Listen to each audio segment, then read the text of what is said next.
Well, Janelle, what you're looking at here is the aftermath of yesterday's destructive storm. You could see one chunk of the house just torn apart, missing. We have memories scattered throughout the yard. Chris, good evening. Tenants say there's a big disconnect between corporate and on-site office management here. At this point, they just want their gas back. Aaron, the standoff has been going on since midnight. And take a look. According to authorities, the 39-year-old man in question shot and killed himself inside this house. Imagine waking up to this chaotic scene.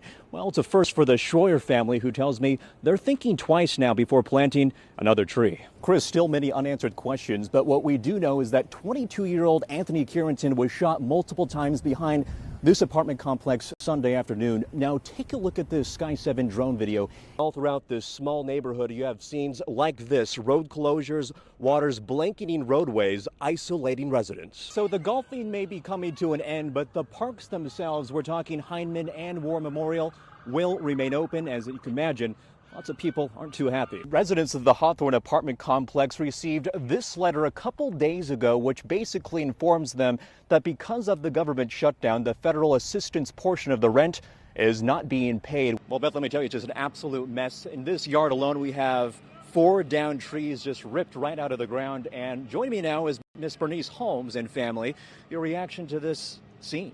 Oh, very devastating. And Willow Beach happens to be one of them. Check it out, this entire driveway, a mini river of sorts. We saw the vehicle make its way across. It's not too deep. Traffic is backed up for well over 6 hours while Arkansas State Police investigated the incident, but remnants of the accident do remain. You can take a look at the center median over my shoulder here.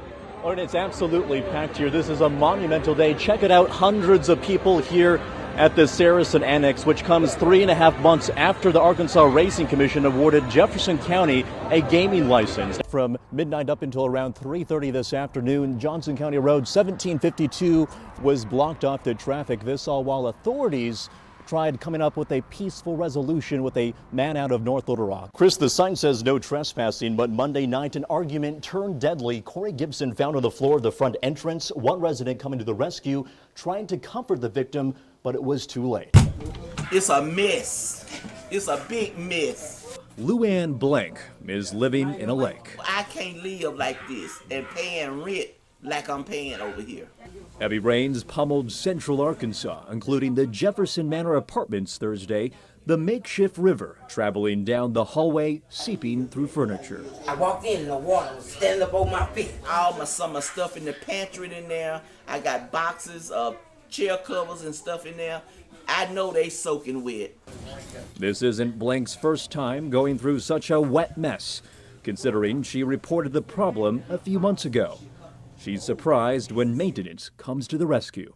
It's come out up on this wall, up under that board there. Yeah. And I reported it, and the woman told me down there, she said, we're gonna get somebody on it, just bear with me. Maintenance says the source of the problem comes from the apartment next door, something to do with the drain. All right, well, I'm gonna call. I'm gonna make some calls real quick. Living with several health complications, Blank says she's thankful for her daughter and granddaughter to come help mop up. The focus now is on a permanent solution, or else she's out of here. I want this fixed, or else I'll have to find me another place to go. I never knew what jails were like, but now I know what jail is because I've been in my house since the 19th. Dolores Ward says she's had to miss her doctor's and eye appointments while her truck's been in the shop for the past week. I've just been really stressed out, and plus I got high blood pressure. Her vehicle damaged by tainted gas at this Alon service station off of Olive Street. It wouldn't start up no more. It just missed it. It'll go blub, blub, blub, blub, then it would cut off. The big reveal, a contaminated surprise. Charters Ford, when they went and drained the tank and stuff, they gave me this watered down gas. Ward is retired and lives on a fixed income, so paying over $800 for repairs comes as quite the financial sacrifice. So she tried reasoning with the gas station manager for compensation. He said, I'm not giving you a dime. 3 days and they didn't find any problems with the gasoline here at all. But the concealed pumps would suggest otherwise. Amit Bhuwani's denial disappeared when I showed him the report conducted by the Arkansas Bureau of Standards. Water was there, but it was not above the state limit. It was under the state limit. But according to the Bureau of Standards, the unleaded storage tank exceeded the state limit of 0.25 inches. The inspection revealing 4.5 inches of H2O within the tank. Budwani now telling Channel 7 he's willing to help customers impacted by contaminated gas. So if they come and show you the receipts, are you going to reimburse them and guide them in the right direction? I will claim it to my insurance company after that. But I need a proof that they got the gas over here. The Simon brothers are milking machines. We milk cows twice a day, 365 days a year. Nearly 200 cows living to lactate. Farmers adapting to the ever-dwindling industry. Throughout the recent several years, it's just been a real struggle to come up with enough money at the end of the year to keep going. The price of raw milk increasing over 25%. The U.S. Department of Agriculture reporting a 6% drop in Americans who drink milk.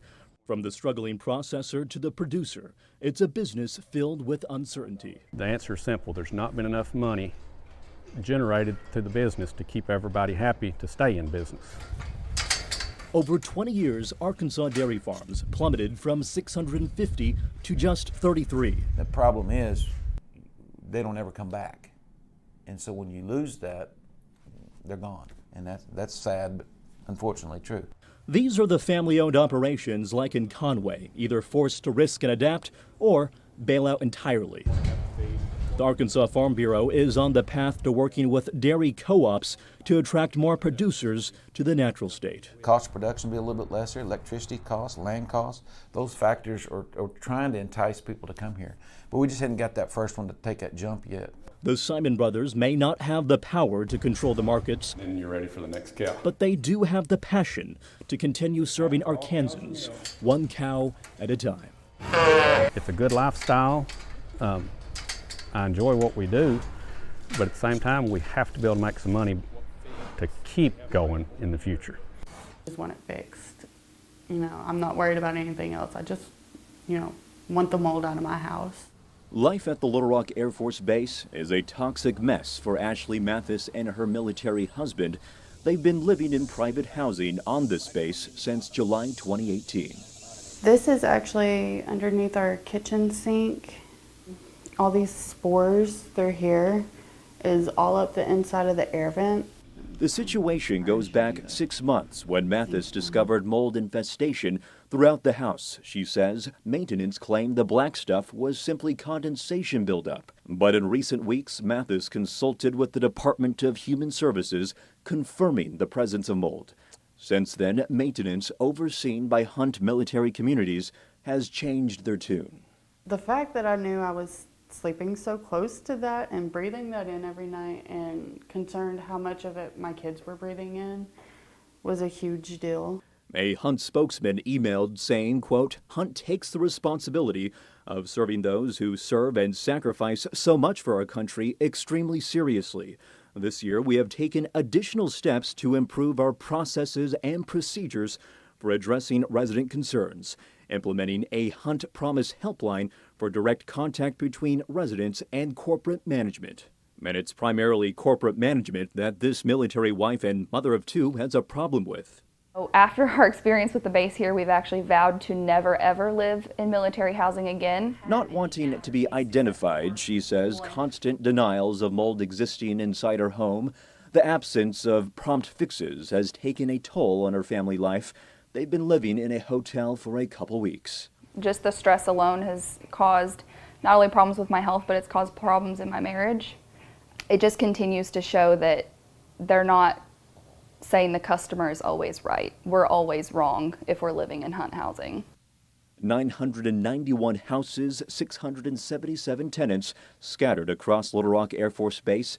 It's unknown just how many residents are dealing with similar issues.